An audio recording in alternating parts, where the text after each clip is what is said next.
informative content, so they can be they can be not worried to hear that.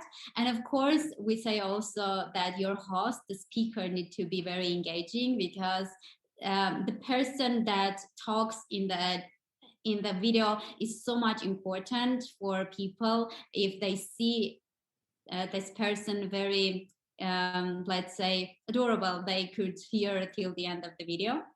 The other way is click-through rate. Of course, this is the percentage of viewers that click on the call to action button in the end.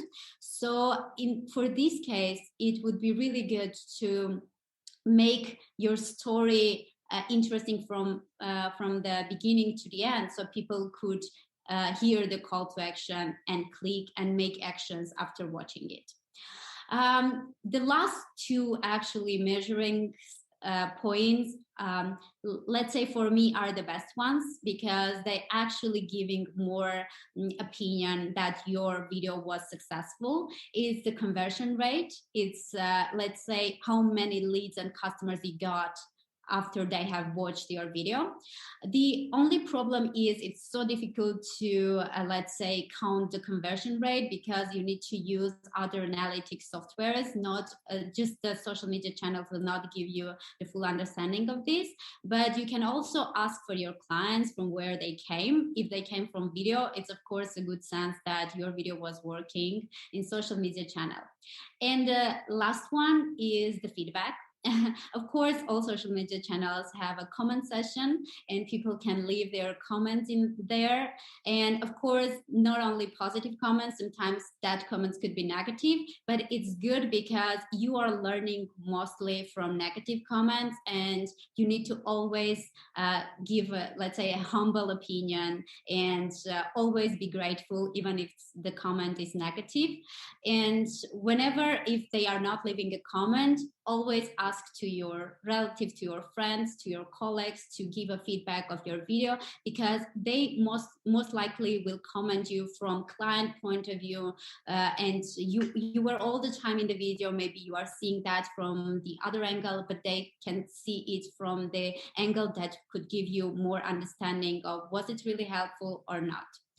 So just to sum up, if our listeners are new to video marketing, I would suggest to not focusing on all the metrics at the same time. Just pick up the ones that actually would be helpful for your specific goal, and concentrate only on achieving your specific goals, not just getting all these, let's say, measuring points in the best way.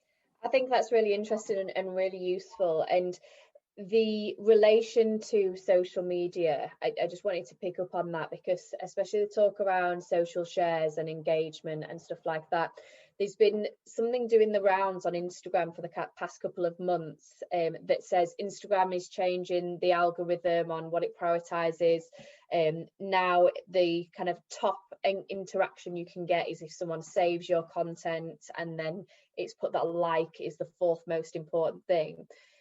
That, I'm sorry to burst anyone's bubble, at the moment is fake news.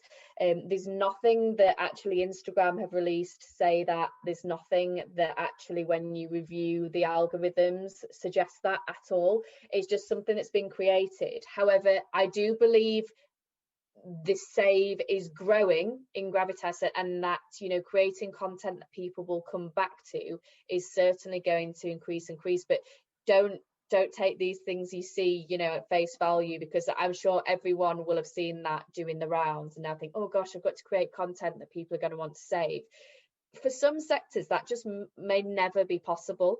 You know, if you're in a fast moving environment, it's here today, gone tomorrow. You're not going to create things that people are going to save and come back to. So it's always going to be about what's relevant to your audience and to the type of content you're putting out. So actually, if you're creating content and you're creating a story based on all the things we've spoken about earlier, you know, that's really specific to your audience, then your measurement tools will always end up being specific to your audience as well, and how they like to engage, and depending what you've created. So if you've created a very cinematic movie style video that you want everyone to see, and it's about brand awareness, then views are going to be more important than if you've invested in video specifically to demonstrate a product. At that point, then the sales is going to be a more important metric.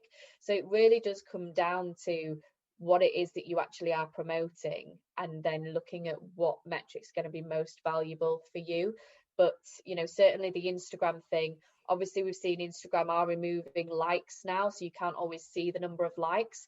That's more come off the back of mental health issues, and issues around social validation, and people feeling the need to get likes, and whether we should be in a likes environment anymore.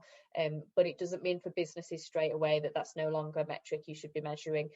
But there's other things you can look at in terms of your followers and your engagement, and if you're getting inquiries off the back of it, and everything like that. I mean, for us, we create a lot of video content in short formats. We create reels and TikToks, and it's nice to see the views, but actually, like what you've said, Anush, the thing that's most valuable for us is people come and give us feedback, and people go, oh, I've seen your TikToks. Even if they've not said it to us in person, they turn up to a meeting and they go, oh, I love what you guys are doing, or they say out on the phone, oh, I've seen your reels, I've seen your TikTok. So that lets us know that it's working. So if we'd have looked at views alone, that wouldn't have given us the full picture.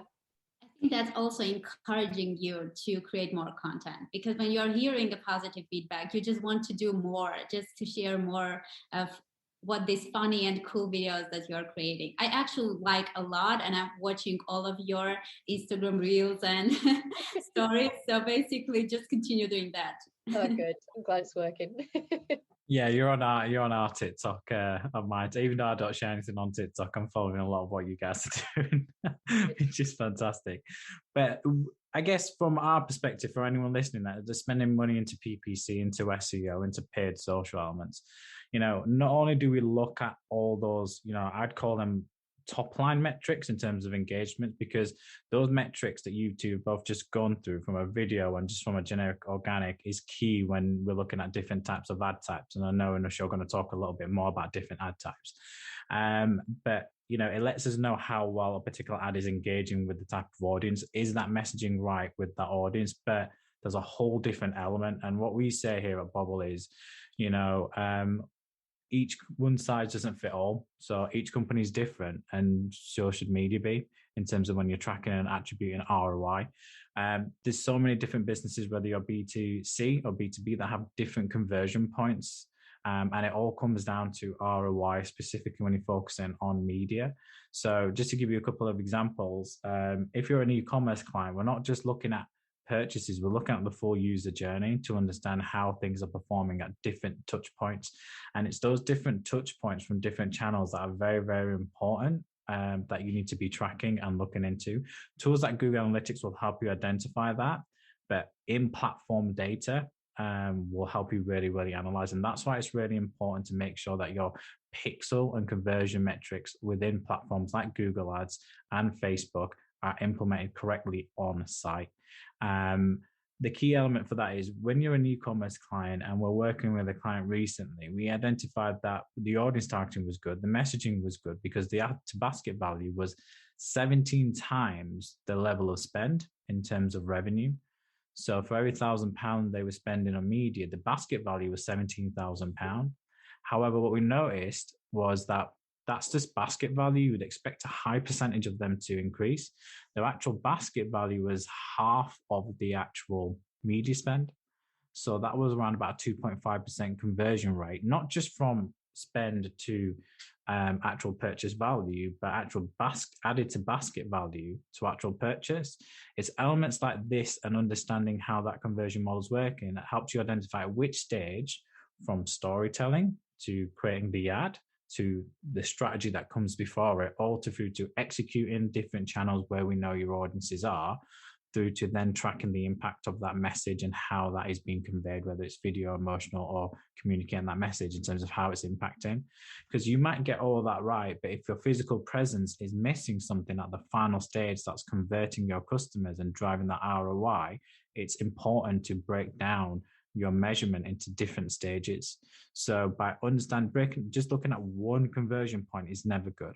So some clients work on like cost per lead. So they look at how many leads come in, but then we're like, well, we could drive you 100 leads through Facebook and only 10 through LinkedIn. What is the value of that lead? How many of them actually responding? How many of them actually booked in for a call or a demo? How many of them actually then got to the second stage and are in a position to actually sign a contract? What is the total value of that contract? Because then what you get is from 10, that for every 10 leads you drive, you're going to convert 2. So you've got a 20% conversion rate. Or that 4 of them are going to go and book a demo. From the ones that book a demo, 1 out of 4 that book a demo then become a customer. So then you've got a cost per lead, cost per demo, and cost per acquisition overall. And breaking it down to different segments and different tiers is very, very important for you as businesses to understand the total value of what's going on. Because a lot of clients come back saying, well, we're driving a lot of leads and not converting. You need to look at it into granular detail. Start creating models internally as businesses to understand what are the different stages that your business, whether it's B2B or B2C, offer to a consumer's journey. It'll help you identify other things to do to adapt the strategy. And we're going to talk about adapting the strategy clearly, because if you realize your messaging is working, but then your online website isn't working as well, then you need to adapt the messaging on your website in line with what's going on with your actual ads. Or if you realize the engagement's low in terms of what's happening and the add to basket value is low, which isn't resulting to the actual conversion value, then you need to relook at the messaging and adapt it in that way. Yeah, and I think the adapting strategy piece is really important, because we've spoken a lot about creating a strategy and defining all these elements, but that shouldn't discourage people from changing it. You can change, you can adapt.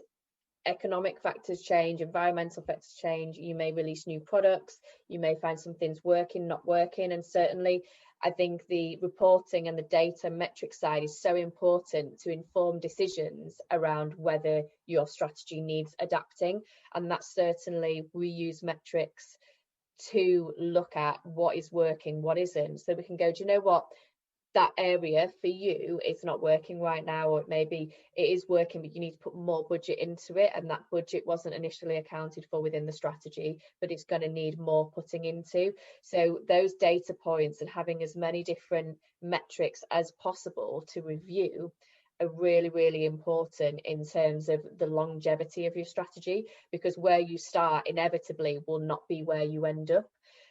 But you have to get started with somewhere, and hopefully we've given you a lot of tools that will encourage you to go out and get started. But it's really important to use metrics to continually review and to go back and go, do I need to pivot?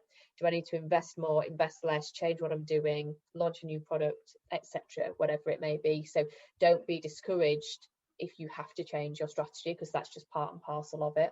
And overall, to Sarah, actually, not all the contents that you are creating are working for all companies. So basically, for each of them, it could be unique. So you need to try yours all the time, see the metrics, and then understand what to try again. So you just can't let's say, count on that. If it works for another company, it would work for myself as well. I actually last time didn't manage to talk also about one of the important, let's say, aspects of video marketing strategy. It's the types and format of the videos, because you may have everything ready, but you need to also at the end understand what to create to get your goals achieved. So that's why I wanted to talk. Of course, there are a lot of ways and types and formats of the videos nowadays, but I have picked just several of them and want to share with you, so whenever you are in that situation, you could understand that, okay, this is the best type for me to choose. So to talk, let's say, about the formats, because first of all, let's say, share the videos into really big 3 formats. It's the animated videos, it's the live action videos, and of course hybrid videos. So hybrid videos are the mix of live action and animation. At Burnwe, we also, let's say, separate the 4th format. We call it motion graphics. And the differences between the animation and motion graphics is that animated format is based on illustrations, and the motion graphics format is based on graphic design. So basically, it's just two differences, but two of them, let's say, are at the end created with the animated format. So for digital videos, we usually do not suggest to use